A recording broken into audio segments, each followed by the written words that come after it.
Hello everyone, this is our English class and I hope you have given good exams, half-yearly exams. So today we will be starting this poem Risk, poem number 1. So correct pronunciation of Poem is poem and not poem, first of all. And second of all, we'll start this poem named as Risk. So there we go. To laugh is to risk appearing the fool, to weep is to risk appearing sentimental. To reach out for another is to risk involvement, to expose feelings is to risk exposing your true self. To place ideas and dreams before a crowd is to risk being called naive. तो यहाँ पर बोला जा रहा है basically ये pome जो है वो रिलेटेड है रिस्क के बारे में। यहाँ पे बोला जा रहा है to laugh is to risk appearing the fool, यानी कि हंसना तो उसमें किस चीज की रिस्क हो रही है कि आप मूर्ख लग सकते हो। To weep is to risk appearing sentimental, अगर आप रो रहे हो तो आप किस चीज की रिस्क ले रहे हो कि आप सेंटिमेंटल इमोशनल लगोगे। To reach out for another is to risk involvement, अगर आप किसी के पास पहुंच रहे हो, किसी से कुछ चीज की उम्मीद कर रहे हो, तो किस चीज के रिस्क ले रहे हो आप इन्वॉल्वमेंट की, वो आपकी लाइफ में या आपसे रिलेटेड किसी चीज में इन्वॉल्व होंगे। To expose feelings is to risk exposing your true self, और अगर आप अपनी एक्सपोज कर रहे हो फीलिंग्स यानी आप अपनी भावनाएं जता रहे हो तो आप रिस्क ले रहे हो कि आप अपनी असलियत जो है लोगों के सामने एक्सपोज कर दोगे यानी उजागर कर दोगे। To place ideas and dreams before a crowd is to risk being called naive, और अगर आप अपने आइडियाज और ड्रीम्स बता रहे हो यानी आप अपने आप को एक्सप्रेस कर रहे हो और उसमें अपने आइडियाज बता रहे हो या अपने सपने बता रहे हो क्राउड के सामने यानी लोगों के सामने, तो आप किस चीज की रिस्क ले रहे हो। टू बीइंग कॉल्ड नाइव, यानी कि आपको नाइव बोला जाएगा, यानी कि आपको बोला जाएगा कि इसको बिल्कुल भी एक्सपीरियंस नहीं है। सो बेसिकली ये जो पोम है ये रिलेटेड है रिस्क के बारे में। To love is to risk not being loved in return, आप प्यार कर रहे हो तो इसमें आप रिस्क ले रहे हो कि आपको दोबारा रिटर्न में प्यार नहीं मिलेगा। To love is to risk dying, to live is to risk dying, अगर आप जी रहे हो तो आप इसमें रिस्क ले रहे हो कि आप मर सकते हो। To hope is to risk despair, अगर आप उम्मीद कर रहे हो तो आप ये चीज की रिस्क ले रहे हो कि आपकी उम्मीद जो है वो नहीं सही होगी, दुख मिलेगा आपको। To try is to risk failure, और अगर आप ट्राई कर रहे हो तो आप रिस्क ले रहे हो कि आपको फेलियर भी मिल सकता है। But risk must be taken because the greatest hazard in life is to risk nothing, लेकिन रिस्क लेना बहुत जरूरी है क्योंकि अगर कोई व्यक्ति रिस्क नहीं ले रहा है अपनी लाइफ में तो वो अपनी लाइफ के अंदर सबसे बड़ा डिजास्टर लेकर के आ रहा है, ये और भी ज्यादा खतरनाक रहेगा। The person who risk nothing does nothing has nothing is nothing and becomes nothing, जो व्यक्ति रिस्क नहीं लेता वो कुछ नहीं करता, ना उसके पास कुछ है, वो खुद भी कुछ नहीं है और कुछ बन भी नहीं पाएगा। They may avoid suffering and sorrow but they can not learn feel change grow love live, वो अवॉइड कर सकते हैं कि हाँ वो सफर नहीं करेंगे ना उनको दुख मिलेगा, लेकिन वो क्या चीजें अवॉइड कर रहे हैं रिस्क ना लेकर के, ना वो सीख पाएंगे, ना फील कर पाएंगे, ना बदल पाएंगे, ना ग्रो कर पाएंगे, ना प्यार कर पाएंगे, ना ही जी पाएंगे। Changed by their certitude, they are slaves, they have fortified their freedom. अपने certitude से जो changed है वो यानी restrained है, रुके हुए हैं और वो आगे बढ़ नहीं पा रहे हैं, और वो क्या है, वो क्या बन गए हैं, they are slaves, वो गुलाम है। they have fortified their freedom, और उन्होंने अपने freedom को ही पूरी तरीके से fortify कर दिया है, किलाबंदी कर दी है अपने freedom की ही। Only a person who risks is truly free, और जो व्यक्ति रिस्क लेता है वो ही असल में फ्री होता है। So this poem was written by Janet Trent. Okay, so इस पोएम के अंदर बताया गया कि रिस्क लेना किस तरीके से जरूरी है।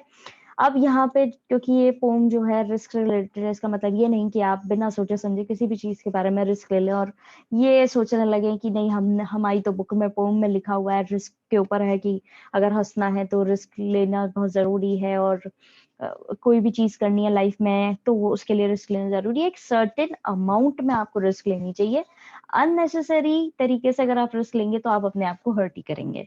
सो बेसिकली यहाँ पर सिंपली ये बोला गया है कि रिस्क लेनी है तो लेनी जरूरी है रिस्क, पहली बात तो क्योंकि आपके फ्रीडम को आपने पूरी तरीके से क्या कर दिया है, केज कर दिया है, एक बांध दिया है अगर आप रिस्क नहीं ले रहे हैं तो यहाँ पर आपके इस कॉन्टेक्स्ट में रिस्क का लेने का मतलब ये है कि आप अपने करियर वाइज आप रिस्क ले सकते हैं, आप अपने पढ़ाई को लेकर के रिस्क ले सकते हैं कि आप नया कोई कोर्स ट्राई कर सकते हैं, कोई सर्टिफिकेशन के लिए कोई कोर्स ट्राई कर सकते हैं, या कोई स्पोर्ट्स ट्राई कर सकते हैं।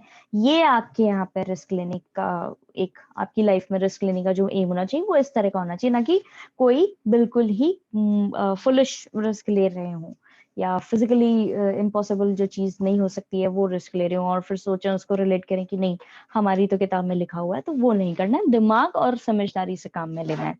सो बेसिकली ये पोम थी रिस्क के बारे में। आई होप आपको समझ में आई हो। और अब हम पोम के बारे में भी थोड़ा सा पढ़ लेते हैं। About the poem, risk is a motivational poem. ये एक मोटिवेशनल पोम है। Every act to be done by human beings anticipates risk. कोई भी एक्शन जो किया जाता है ह्यूमन बीइंग्स के द्वारा, वो कहीं ना कहीं रिस्क उसमें होती ही है। होप में result into despair and life into death. Hope जो है वो डिस्पेयर में बदल सकती है और लाइफ जो है वो डेथ में बदल सकती है। Risk is an integral part of life. ये रिस्क जो है वो हमारे जीवन का एक अहम हिस्सा है। We can say that life is full of risk and to overcome fear one needs courage. हम कह सकते हैं कि हमारी जिंदगी पूरी भरी हुई है रिस्क से, और हमें अपने डर को पूरा काबू पाने के लिए साहस की जरूरत होती है। Success is all about having the courage to take risk. और सफलता सिर्फ किस चीज से जुड़ी हुई है कि आप कितनी रिस्क ले सकते हैं, कितना आप में साहस है रिस्क लेने का, उससे ही सक्सेस भी जुड़ी हुई है। The poet gives a message to all human beings to take risk if they want to achieve something. अब यहाँ पर पोएट कह रहा है, मैसेज दे रहा है सारे ह्यूमन बींग्स को कि आपको रिस्क लेनी ही पड़ेगी अगर आपको जीवन में कुछ अचीव करना है तो। If you don't take risk, there is a chance of avoiding sorrow and painful situations in life. अगर हम रिस्क नहीं ले रहे हैं तो हाँ, हमारे पास एक चांस है जिसमें हम अवॉइड कर रहे हैं दुख को और पेनफुल सिचुएशंस को लाइफ में। लेकिन but we will be missing so much. लेकिन हम काफी चीजें जो है वो मिस भी कर जाते हैं अगर हम रिस्क नहीं लेते। Without taking risk we would not learn anything. अगर हम रिस्क नहीं लेंगे तो हम आगे जाके कुछ भी नहीं सीख पाएंगे। तो यहाँ पे आगे ही आपकी वही बात कि अगर हम रिस्क नहीं लेंगे तो हम आगे जाके कुछ नहीं सीख पाएंगे। तो सीखना ही एक रिस्क लेना है, और वो आपकी उम्र के हिसाब से पढ़ाई से रिलेटेड, नए स्पोर्ट्स से रिलेटेड, नई एक्टिविटीज से रिलेटेड होना चाहिए। अननेसेसरी या रोड पर रफ ड्राइविंग करने को रिस्क नहीं, वो मूर्खता कहलाती है, वो फुलिश एक्ट होता है, वो नहीं करना है। हमें पढ़ाई से रिलेटेड रिस्क लेना है, क्योंकि हमारी ये जो पोम है ये मोटिवेशनल पोम है। इसको बिल्कुल भी गलत कॉन्टेक्स्ट में लेकर के नहीं जाना है और अपनी सोच सही चीज में लगानी है। ओके स्टूडेंट्स, मैं फिर रिपीट कर रही हूँ, पोम का गलत मतलब नहीं निकालना है, पढ़ाई से रिलेटेड लेनी है इस चीज को। ये पढ़ाई से रिलेटेड है सारा। रिस्क जो पोम दी गई है उसमें आपको रिस्क लेनी है, आपको मोटिवेट हो रहे हो आप, अगर आपको अपनी लाइफ में कुछ बदलाव चाहिए हो तो पढ़ाई से रिलेटेड होना चाहिए। और सिंपली आपकी भलाई के लिए होना चाहिए। ऐसा नहीं कि आप गलत तरीके की चीजों पर रिस्क ले लें और अपना फ्यूचर खराब कर लें। ठीक है, आपको रिस्क लेनी है, आप नया कोर्स सीखिए, आप नया स्पोर्ट सीखिए, सर्टिफिकेशन लीजिए, और समझदारी से यूज करते हुए, अपना दिमाग यूज करते हुए अपना डिसीजन लीजिए। Okay, so that's all for today. I hope आपको ये poem समझ में आई हो, risk, and please go through the glossary part. I'm again telling you this. I always tell you one thing in each and every class, that you have to go through the glossary part, because it will help you to understand the chapter in a better way, and you will learn more and more new words, and it will help you to frame a good answer in your exams. Whenever we'll be having subjective type questions exam, you will be able to use new and different words, and your answer will look so beautiful if you use such words in your answer. Okay, so have a nice day ahead. That's all for today. God bless you all.